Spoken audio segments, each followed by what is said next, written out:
గుణవంతుడు, గుణవంతురాలు. గుణవంతుడు పురుషుడు మరియు గుణవంతురాలు స్త్రీలు.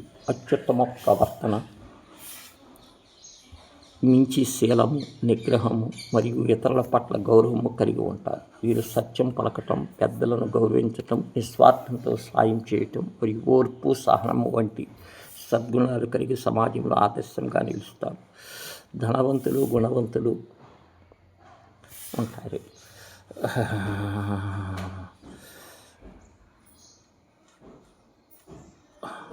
అచ్చునకు ఆమ్రేడిత పరమైతే తరచుగా సంధి వస్తుంది. ఆమ్రేడితం అంటే దిరుక్తం యొక్క పరరూపము.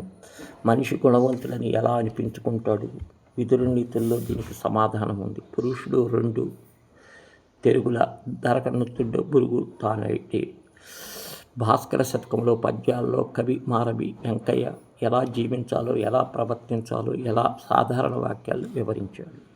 భగవంతుడు అంటే చాలామందికి దేవుడికి భగవంతుడు అని పిలుస్తారని, భగవంతుడు అంటే మంచి గుణాలు కలిగిన వారిని గుణవంతులు అంటారు. బాగా ధనం కలిగిన వారిని ధనవంతులు అంటారు. గుణవంతులు ప్లస్ ఆలు, మనుమరాలు, నీ ఏ సంధ పదములు అనేది ఉన్నాయి. ఇది